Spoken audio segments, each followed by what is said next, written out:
thanks. So um, I'm a data geek. So the notion of making someone love your program through data makes complete sense to me. And hopefully it will to you in just a few minutes if it doesn't already. But we've certainly come a long way in the last 15 years or so about our reliance on good data, our ability to collect and report good data. So that's something that I will be talking about a little bit. And in terms of who we are here at the Criminal Justice Analysis Center, we're part of the Governor's Crime Commission, but we don't work with grants so much. We are the data folks, and this is what we do, all kinds of stuff around data. We have several publications that I would love for you to be familiar with. These are a couple of examples here. One is about incidents cleared in North Carolina with law enforcement. We use a lot of data from the National Incident-Based Reporting System, or NIBRS, and that's the system that law enforcement agencies across the state use to collect reports of crime incidents. And then the law enforcement agencies submit that to the State Bureau of Investigation, which is then sent to the Federal Bureau of Investigation. NIBRS is a consistent data collection source across different states. And in North Carolina, we've been using it since 2019, pretty much. Another one of our publications here is on traffic stops. I show you this one, not that it has as much relevance to the grant programs, but I think it's cool. It's another of the data sources that we have to help look at what's happening and trends and those types of things of data stops, or traffic stops, the data collected during traffic stops. So those are all available on the GCC website under the Criminal Justice Analysis Center section. So data.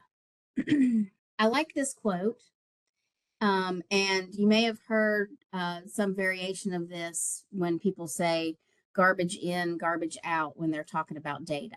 But Mark Twain said, data is like garbage. You'd better know what you're going to do with it before you collect it. So the notion that data collection needs to be planned before a program is started is something that doesn't seem obvious to a lot of people. But when you start a program or a project of any sort, you're setting up how that's going to work. And so you're setting up how you're going to be tracking things, how you're going to operate, document operations. And that's really the beginning of data collection. So the suggestion is that if you collect data without a clear objective, it's just a mass of unorganized information, and it doesn't have the value that you may need. So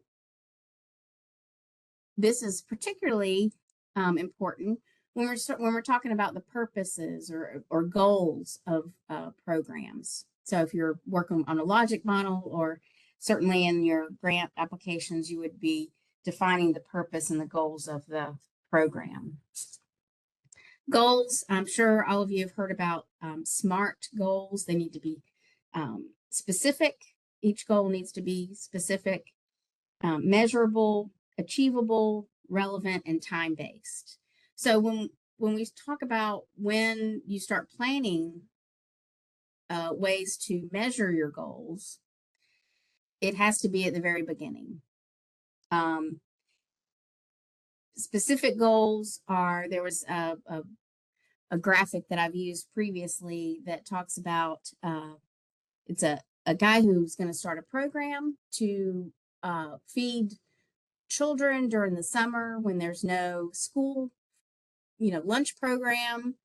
And his ultimate goal is to end world hunger, which is a noble goal, a fabulous goal, but it is not achievable by feeding, children in one town. That is a, fabulous program.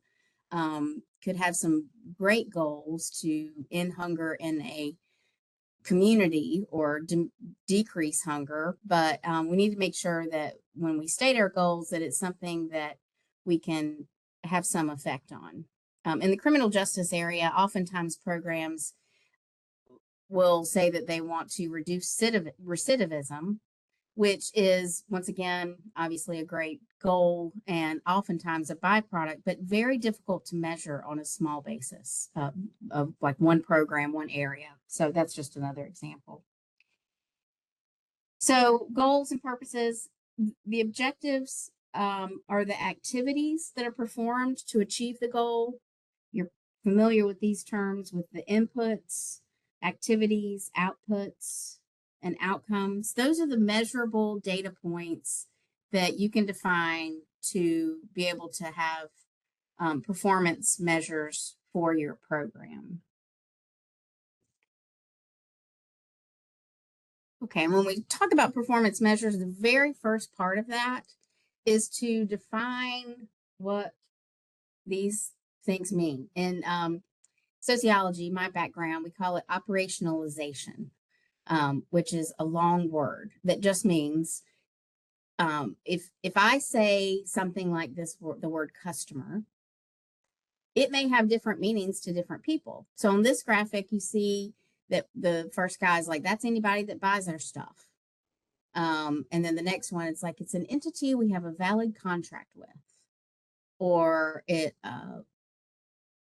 anybody that's in our, data system, or it's in this exact table of the data system or whatever.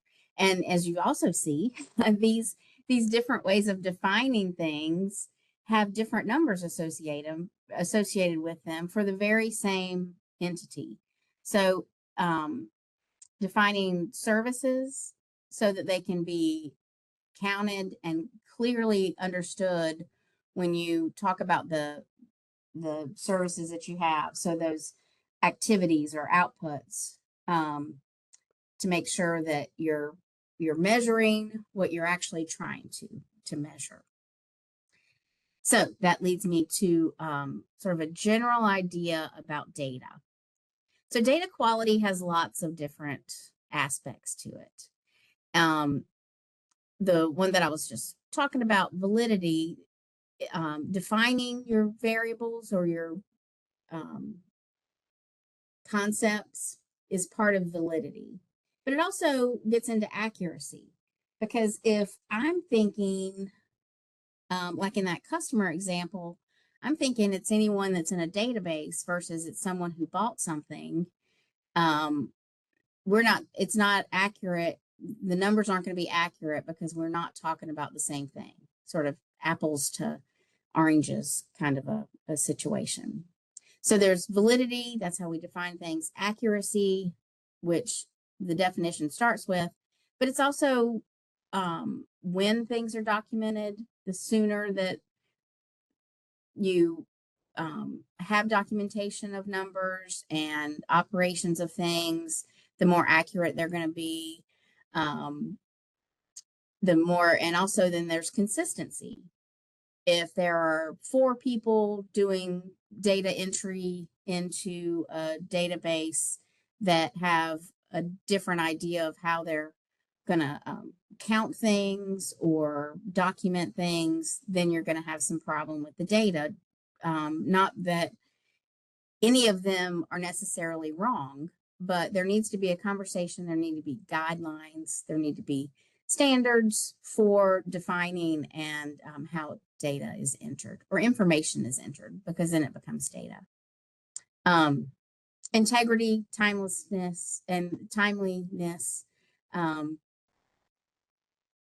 and completeness are the other ones with data that are important and affect how you're able to describe your program or get performance measures from your program at any time. Okay.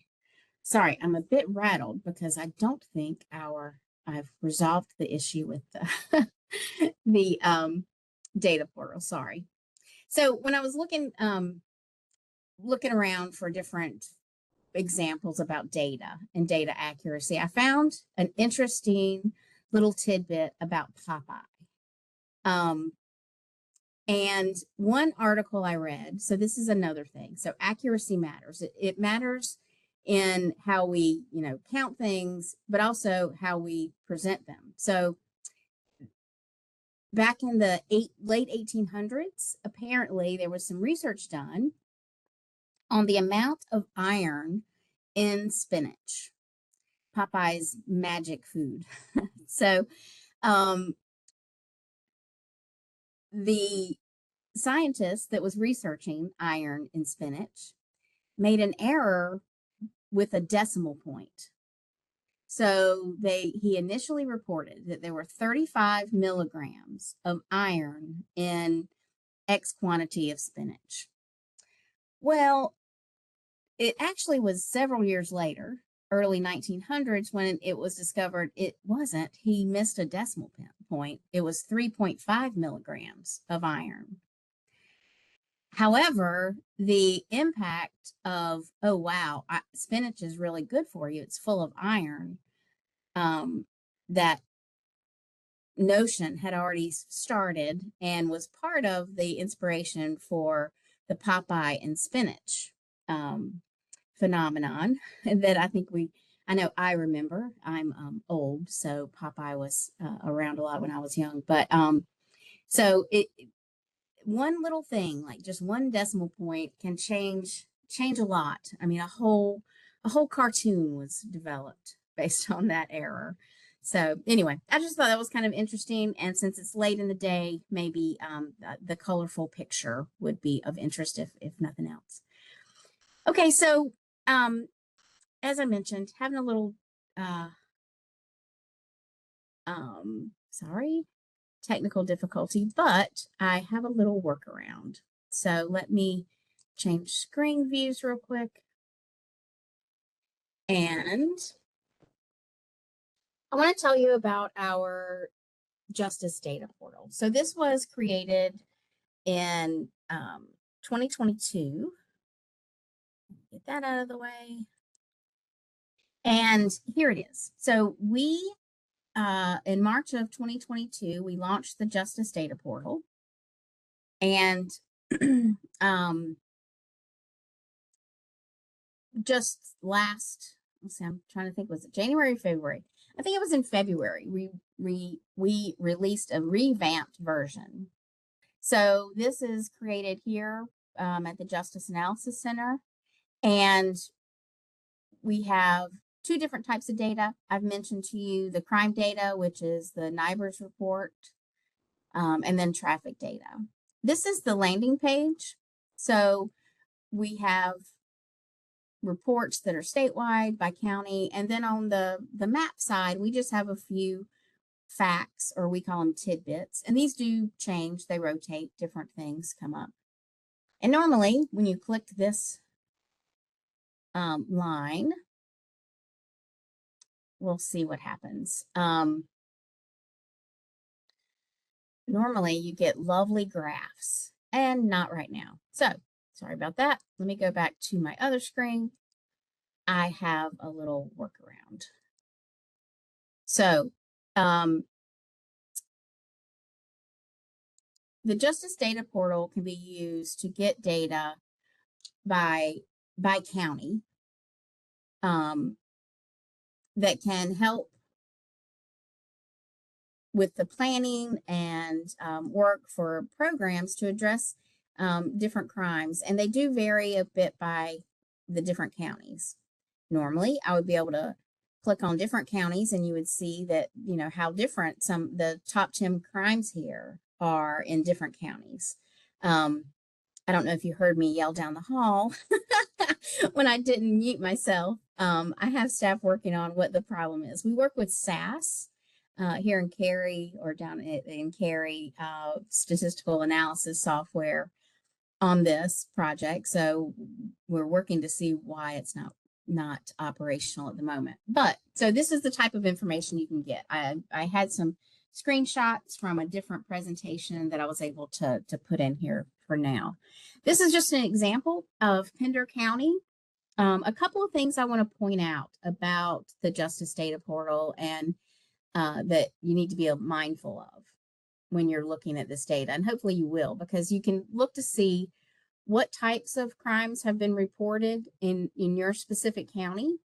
And also there's other information in here like some demographics and also victim and offender relationships. But so looking at this Pender County, if you look on the left side where Pender is in blue, you can see that there were over 2,000 crimes reported in Pender County in 2024.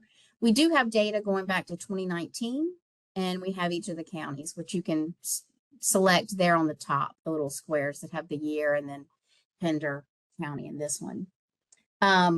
We also have the number of people that live in the jurisdictions in Pender County, in whichever county it is. And then we create a crime rate, calculate a crime rate based on the number of people. So you can compare different counties with the leveling measure, basically. So overall in North Carolina, the crime rate is 5,614 crimes per 100,000 people. Pender County is below that with 3,135 crimes per 100,000 people.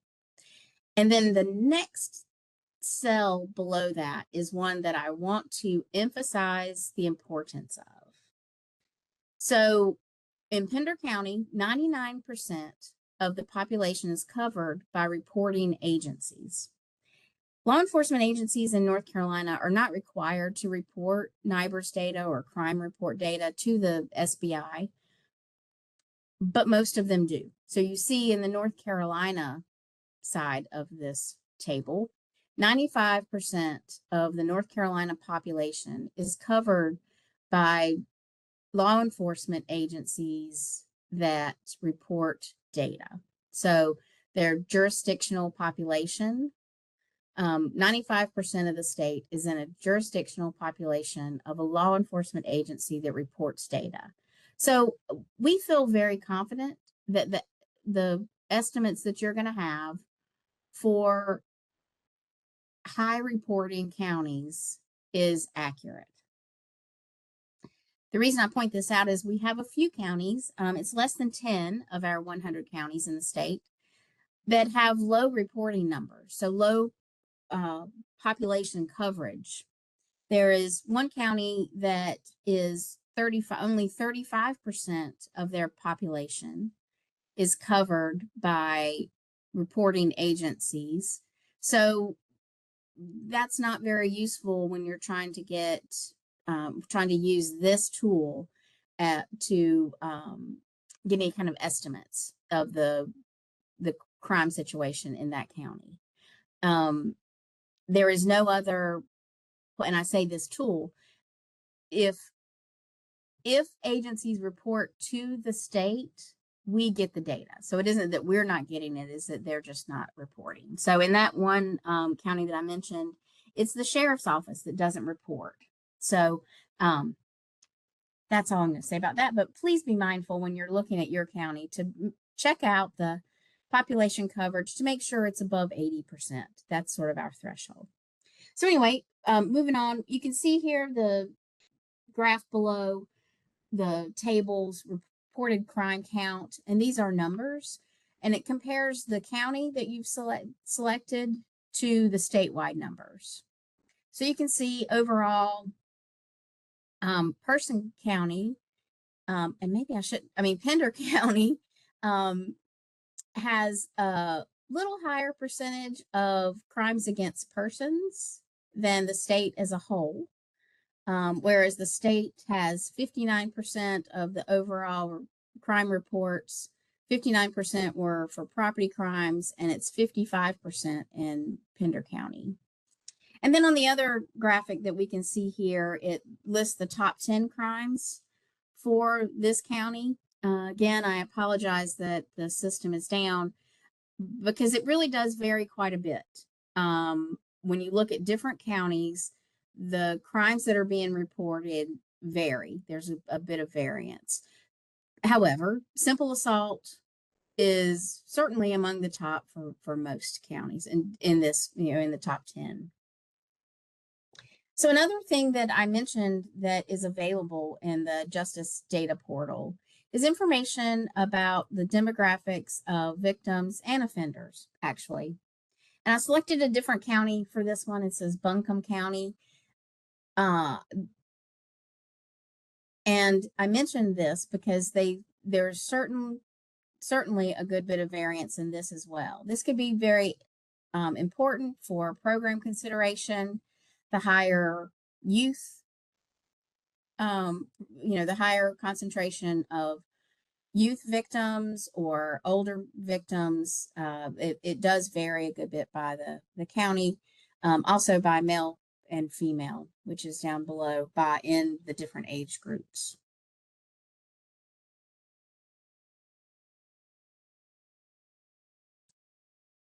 One other thing that I had a slide so I could show you that I think is important. This is statewide, the victim offender relationships. Once again, if I could, I would like to show how much variance there is in some of the different counties, but this can certainly be helpful when you're looking at domestic violence rates in your county or numbers, because these are the numbers. And this is, we do not have information on all victims. That is whatever information law enforcement officers enter into the system we have, but it is not collected on all of the offenses. So, last apology for the system not being up, but this is the website that 95% of the time, at least, you can go to and click around and get different information. And I can guarantee I'll be on the phone shortly with SAS to see what is happening. We have very few times that the system is down. They do have to make some updates sometime, and that could be the case, but I'm not aware of any. So I'll be happy to answer any questions if there are any.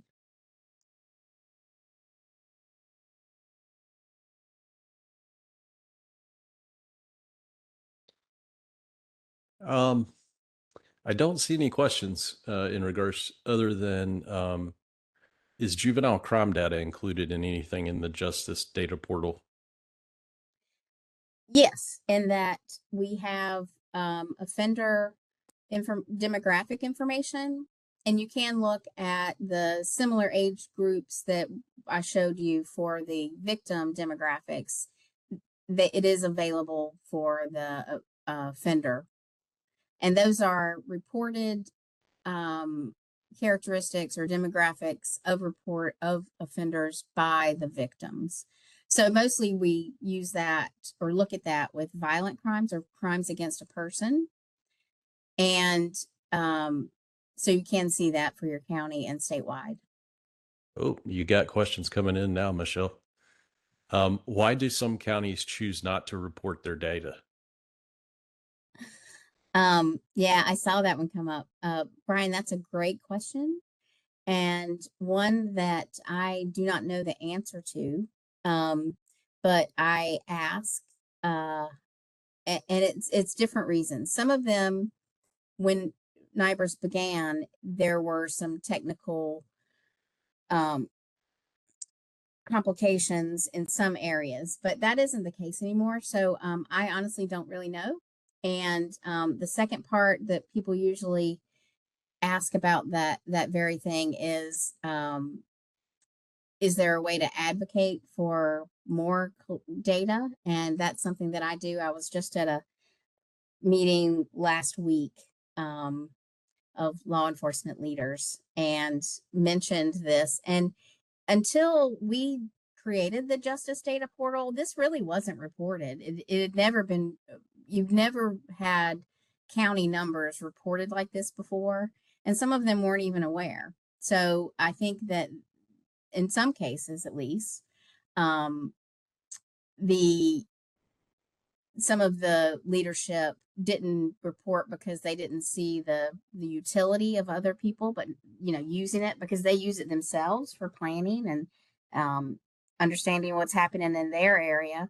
But at least one person last week when I was talking, they were like, "Wow, I didn't realize that there was this utility for it." So maybe some of them will increase their submission for data. And how up to date is the data, or how often it's updated? We update it each quarter, and we get an update monthly, but the data portal is updated quarterly. And new data, the data for a new year is added in July. And this is the first year we've added it that soon. So the SBI doesn't close out their, like for the 2024 year of data. They closed their data out in September. So last year, we reported the 2024 or 2023 data in October of 2024. That seems like a little bit too much of a lag, and each of the departments report data at a different cadence, but we did some research and looked to track when agencies were submitting data. So this year in July, the middle of July, we released the 2024 data. So there's still a lag, but we feel confident that we could do it a little sooner, just based on when we saw submissions coming in.